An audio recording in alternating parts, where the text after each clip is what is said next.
.NET for Devices presents EvenTiles Part 18, running on 256 megabyte devices.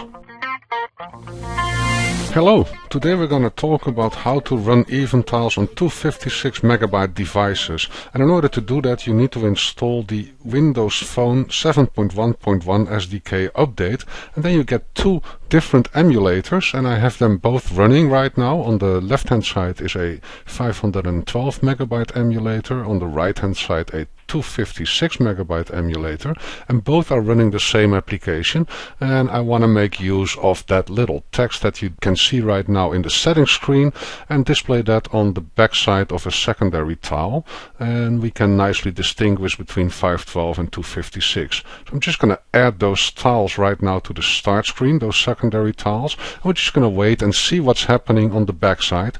And you can see that we see different texts there on the back side of our device emulators, and one of the parts of functionality inside EvenTiles is that we are alternating that particular text, as you can see on the left hand side, but on the right hand side we still have that running on a 256 megabyte device text, which means that, you know, like if you are running on a low memory Windows Phone device, and by the way those devices are brand new, what that means is that you don't have background tasks available. And that becomes even clearer if we go to the settings screens on our device emulators. So I just removed those secondary tiles, so you can see that the behavior of the application is the same on both types of devices. And if we go to the settings screen and if we go to the applications tab there, what you can see is that background tasks are only available inside a 512 megabyte device. And since background tasks are not available on 256 megabyte devices, and since those devices have less memory to spend per application, because you have to make sure that you limit yourself to 90 megabytes per application, it makes sense to remove that background processing functionality if we are running on a low memory device. And in order to do that, we are now in our app.xaml.cs file, and we're going to figure out whether or not we are running on a 256 megabyte device, and we're also going to store that in our application settings. So the first thing I'm doing here is defining a key is low mem device, and we're just going to give that a particular name, and we're also going to define a public static property in which we will store the type of device on which the application currently is running, and that's either going to be a 256 or a 512 memory device, and we're going to call a 256 megabyte device a low memory device from now on.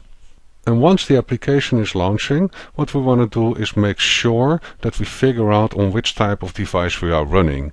And in order to do that, in our application launching handler or method, we're just gonna first verify whether or not we have a application setting defining on which type of device we currently are running. If we have no is low mem device key defined inside our application settings, we need to figure out if we are running on a 256 megabyte device. And in order to do that, we're just going to add some functionality here, but we're going to add that in a try catch block. And the reason for that is that older devices are not aware of the fact that also 256 megabyte devices can exist, and they will actually throw an exception if we are trying to determine whether or not we are running on a 256 megabyte device. So first I'm declaring an int64 type variable called result, and we're going to use that to store some device extended properties. And in those device extended properties, if we are running on a 256 megabyte device, there is a value defined called the application working set limit, and if that application working set limit contains a value that is smaller than 90 megabytes, well, in that situation we simply know that we are running on a 256 megabyte device, and that 90 megabyte is the limit for each individual application. So an application running on one of those low memory devices can only have 90 megabytes in size. And we're just going to test that, and If we are running on one of those devices that only can take applications that are smaller than 90 megabytes, well, then we know that we are running on a low memory device, so we can set our isLowMemoryDevice property in that situation to true. And the other thing we can do is also make sure that another property is set to false, and that property is going to be the periodic task scheduled property, because we don't have background tasks when we are running on a low memory device. On the other hand, if device extended properties returns us a value larger than 90 megabytes, well, in that situation we know that we are not running on a low memory device, so we set that property isLowMemoryDevice to false. Now we can get an exception if we are running on older devices, and that's going to be an argument out of range exception, and when that occurs we also know that we are running on a normal device, or in other words on a 512 memory device, and those Windows Phone devices, as a matter of fact, are the default. And once we have figured out on which type of device we are running, well, then we can just simply store that in our application settings by just setting that value in our key is low memory device application setting. And of course, if we already determined in a previous run of EvenTiles that we are running on a particular device, we just simply read our application settings and assign our isLowMemDevice property to the value that was stored inside those application settings. Now we can optimize our application even more when we are running on a 256 megabyte device, because we don't need to store the data that needs to be written on our secondary tile through the background task, because that background task is not existing. And if you remember the functionality of EvenTiles, it alternated two different strings on the secondary tile's backside, and it did so by means of the background task, and that background task communicated to the main application through a file. So by just omitting writing data to that file, the application, when running in a 256 megabyte situation or on one of those devices, can even be optimized more. Now the next thing we're gonna do is go to the code behind file for our main page, because on our main page we have a button that is responsible for installing a secondary tile, and when that secondary tile is installed, we're also gonna activate our background agent, and we're gonna pass data to our background agent. So that's an area where we can optimize a little bit when we are running in a 256 megabyte device. And in order to do so, we are going to go to the button install click event handler, and we're just going to add some functionality there. So again, we're going to figure out if we are running on a low memory device there. And if we are not running on a low memory device, then we are going to remove the periodic agent in case a periodic agent was running already. Of course, we don't have to do that on a 256 megabyte device, because there periodic agents will simply not run. Also, if we are installing a secondary tile, we are not starting a periodic agent if we are running on a low memory device. We're also going to do that on a 512 megabyte device. And with that we have the functionality in place for our main page.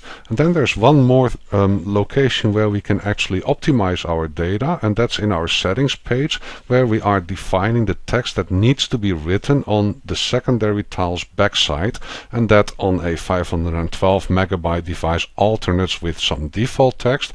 But of course on a 256 megabyte device we don't have a periodic task running in the background, so there's no need to pass data to that particular periodic task. So in that situation we can optimize a little more. So we're going to go to our onNavigated from handler in our settings page, because when we are navigating away from our settings page, well, in that situation we are going to store the string that needs to be written on the backside of our secondary tile, but we only need to do that in situations when we are running on a 512 megabyte device. So again, with just one simple little test, we can determine whether or not to store that particular string that was defined in our settings page. So only if we are running on a 512 megabyte device, we are actually storing the information in a file. And with that we should be good to go. So I can build the application right now, and hopefully we don't have any compilation errors. And if that's the case, then we're just simply going to execute the application one more time on two different emulators, being on a 256 emulator and on a 512 megabyte emulator. And you get both emulators if you install the Windows Phone 7.1.1 SDK refresh. So here we are running on a 256 megabyte device, and the application looks as if it's still functioning. So let me just pin a secondary tile to the start screen here. Then we're going to stop the application, or at least we're going to stop debugging. And of course our secondary tile will still rotate and will still contain that same fixed text. Now I'm going to select the 512 megabyte device, deploy the application to that particular device emulator as well, and we are also pinning a secondary tile to the start screen here. And then the next thing we're going to do is display both emulators running simultaneously, and you can see that on one device we are running on a 512 megabyte device as indicated by the backside of that tile, and on the other one we are running on a 256 megabyte device. And on the 512 megabyte device we will see additional information on the backside of that tile because the background agent is running. And on the 256 megabyte device we only see one text on the backside of our secondary tile. Now that's it for now. I hope you enjoyed this episode of EvenTiles, and next time we're going to talk about push notifications.